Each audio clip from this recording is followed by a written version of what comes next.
देश की तरक्की की बात करनी है, दुनिया को पीछे छोड़कर तेज रफ्तार से बढ़ रही है भारत की विकास दर। और जब आपसे ये बात हम कर रहे हैं, देश तेज रफ्तार से आगे बढ़ रहा है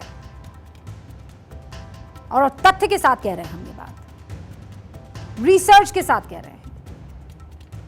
और इसीलिए शुरुआत एक ताजा रिपोर्ट से कर रही हूं।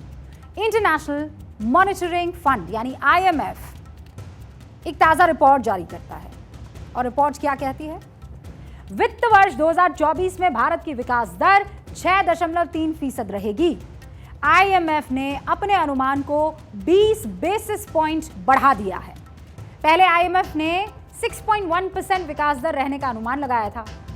IMF ने 2025 में भारत की विकास दर 6.3% रहने का भी अनुमान जताया है। यहां यह बताना जरूरी है कि भारतीय रिजर्व बैंक ने 2024 में विकास दर 6.5% रहने का अनुमान जताया है। IMF से पहले वर्ल्ड बैंक भी 2024 में भारत की विकास दर 6.3% रहने का अनुमान कर चुका है। IMF हो या फिर वर्ल्ड बैंक, दोनों के अपने तर्क हैं जो भारत की तेज रफ्तार विकास दर और विकास की दौड़ में भारत से पिछड़ रही दुनिया के लिए वो तर्क दिए जा रहे हैं।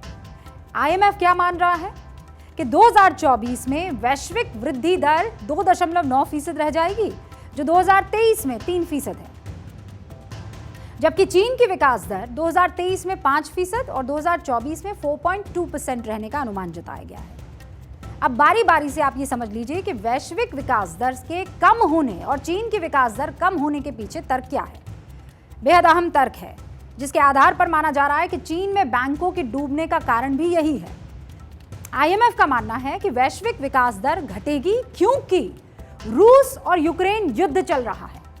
इस युद्ध की वजह से यूरोप को मिलने वाली गैस और दुनिया में पहुंचने वाले फर्टिलाइजर्स की सप्लाई पर असर पड़ा है।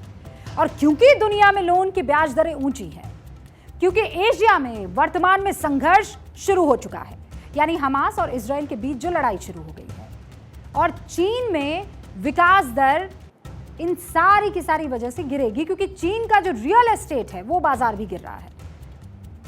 कोरोना के बाद विदेशी मैन्युफैक्चरिंग प्लांट्स का चीन से बाहर निकलना इसका बड़ा कारण है। अब आपको कोई कंफ्यूजन ना रहे, इसीलिए आसान शब्दों में यह भी बता देती हूं कि विकास दर आंकी कैसे जा रही है, कैसे कैलकुलेट की जा रही है। वृद्धि दर कैलकुलेट करने का एक बहुत ही कॉम्प्लेक्स फॉर्मूला है, लेकिन आसान शब्दों में कोशिश करते हैं आपको समझाने की। वृद्धि दर एक टाइम फ्रेम में किसी वस्तु के अलग अलग दाम से तय होती है। जैसे किसी कंपनी का रेवेन्यू 11 अक्टूबर 2022 को अगर 1 करोड़ रुपए था और 11 अक्टूबर 2023 को अगर ये बढ़कर 1 करोड़ 10 लाख हुआ तो कहा जाएगा कि कंपनी की वृद्धि दर 10% है। और जब देश की वृद्धि दर का आकलन करेंगे तो अलग अलग सेक्टर की बात करते हैं, जैसे रियल एस्टेट सेक्टर की ग्रोथ कितनी है, सर्विस सेक्टर की कितनी ग्रोथ है, मैन्युफैक्चरिंग सेक्टर में कितनी ग्रोथ है, और इसी के आधार पर आकलन किया जाएगा कि अगले वित्त वर्ष में वृद्धि दर कितनी रहेगी। भारत में 2023 और 2024 में वृद्धि दर 6.3% रहेगी, जैसा हमने आपको अभी अभी बताया। अमेरिका में 2023 में वृद्धि दर का अनुमान है 2.1% और 2024 के लिए अनुमान है 1.5। जर्मनी में -0.5 2023 में और 24 में 0.9%। फिर ब्रिटेन की आप बात कर लीजिए, 0.5% रहेगी वृद्धि दर और 2024 में ये 0.6% हो जाएगी। ये सारा मामला पैसों से जुड़ा हुआ है।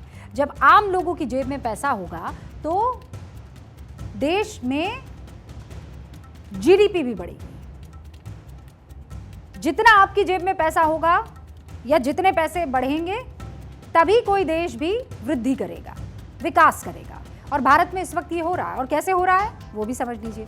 भारत में बेरोजगार कम हो रहे हैं। एक ताज़ा रिपोर्ट आई है, ये जो रिपोर्ट है वो ये कह रही है कि भारत में लोगों को रोजगार मिल रहा है। नेशनल सैंपल सर्वे ऑफिस की ये रिपोर्ट है। क्या कहती है? भारत में जुलाई 2022 से जून 2023 के बीच पुरुष बेरोजगारी दर सिर्फ 3.2% रही, जबकि 2017 और 18 में भारत में पुरुष बेरोजगारी दर 6.1% थी। देश में महिलाओं की बेरोजगारी दर आपके सामने रख देती हूं, 2017 और 18 में 5.6 हुआ करती थी और आज ये घटकर हो गई 2.9%। ये शहरी भारत के आंकड़े हैं, यानी देश में लोगों को नौकरियां मिल रही है। लेकिन सिर्फ ऐसा नहीं है कि शहरों में ही नौकरियां मिल रही है, ग्रामीण भारत में भी लोगों को नौकरियां मिल रही हैं, लोगों की आमदनी बढ़ रही है। 2017 और 18 में ग्रामीण इलाकों में बेरोजगारी दर थी 5.3% और आज की तारीख में वो घटकर हो गई है 2.4%। 2022 और 2023 के आंकड़े। अब सर्वे तो ठीक है, लेकिन क्या वाकई में देश में लोगों को नौकरियां मिल रही हैं? मिल रही है तो कितनी मिल रही है? ये सवाल आपके मन में आ सकता है ना। आंकड़े कहीं फर्जी तो नहीं है, ये भी कह सकते हैं। तो जवाब है, आंकड़े सही है, रोजगार वाकई में मिल रहा है। केंद्र सरकार के आंकड़े कहते हैं कि 2014 से 2023 के बीच देश में करीब 10 लाख लोगों को केंद्र सरकार ने नौकरी दी। पिछले 5 साल में ही यानी 2018 से 2023 के बीच 4,63,000 से ज्यादा लोगों को केंद्र सरकार में सरकारी नौकरी मिली। यूपीएससी ने ही 9 साल में करीब 51,000 लोगों को नौकरी दी। कंपैरिजन अगर करें तो 2004 से 2013 तक यानी यूपीए सरकार के पहले 9 साल में करीब 6 लाख नौकरियां दी गई थी। सरकारी नौकरियां देने में एसएससी और रेलवे रिक्रूटमेंट बोर्ड सबसे आगे है। रोजगार मेलों के माध्यम से भी लाखों युवाओं को नियुक्ति पत्र बांटे गए हैं। 9 वर्षों में मोदी जी के प्रधानमंत्री के रूप में कार्यकाल की अगर आप तुलना करेंगे यूपीए सरकार के 9 वर्षों से, तो यूपीए सरकार के पहले 9 वर्षों में मात्र 6 लाख सरकारी नियुक्तियां हुई थी। मोदी जी के कार्यकाल में 9 लाख से अधिक, बल्कि 10 लाख होने लगे। और ये जो क्रम शुरू किया रोजगार मेला का, तो ये तो अभी 1 साल पहले किया। अच्छा, अब ऐसा नहीं है कि नौकरियां सिर्फ केंद्र सरकार दे रही है, राज्य सरकारों ने भी नौकरियां दी है और प्राइवेट कंपनियां भी नौकरियां देने के मामले में पीछे नहीं है। राजस्थान में वर्तमान गहलोत सरकार ने दिसंबर 2022 तक 1,38,000 सरकारी नौकरियां दी थी, जबकि करीब 1 लाख भर्तियां दिसंबर 2022 में प्रक्रिया में थी।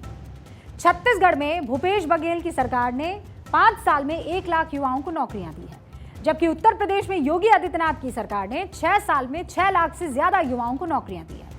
यूपी में प्राइवेट सेक्टर की अगर बात करूं तो 1,60,000 से ज्यादा युवाओं को प्राइवेट सेक्टर में नौकरियां मिली है। ये सिर्फ 3 राज्यों के आंकड़े आपके सामने रखे थे। देश के बाकी राज्यों में भी युवाओं को नौकरियां मिल रही हैं, लेकिन यूपी सरकार और केंद्र सरकार नौकरी देने के मामले में राज्य सरकारों से कहीं ज्यादा आगे है। आंकड़े गवाह हैं। भारत विकसित राष्ट्र बनने की तरफ कदम बढ़ा चुका है। यहाँ सिर्फ नौकरियां ही नहीं मिल रही, बल्कि रोजगार के अवसर भी पैदा हो रहे हैं। हाँ, बहुत कुछ अभी करना बाकी है, इसमें कोई शक नहीं है, लेकिन हमने बहुत डग भरे भी हैं, ये बताने में कोई गुरेज नहीं होना चाहिए। उत्तर प्रदेश में ही 60,000 युवाओं ने बीते 5 साल में बिजनेस शुरू किए हैं, और जब बिजनेस शुरू होंगे तो नौकरियों के अवसर बढ़ेंगे। और ये सब कुछ एक विजन के साथ जो है वो शुरू हुआ। विजन आकार लेता दिख रहा है। भारत की ताकत दुनिया देख रही है। भारत वर्ल्ड लीडर बन रहा है। बहुत मेहनत की जरूरत है, लेकिन ट्रैक पकड़ चुके हैं, और इसीलिए हम कह सकते हैं कि ये हमारे आंकड़े नहीं है, ये IMF के, वर्ल्ड बैंक के आंकड़े हैं, और रिजर्व बैंक ऑफ इंडिया तो कह ही रहे हैं।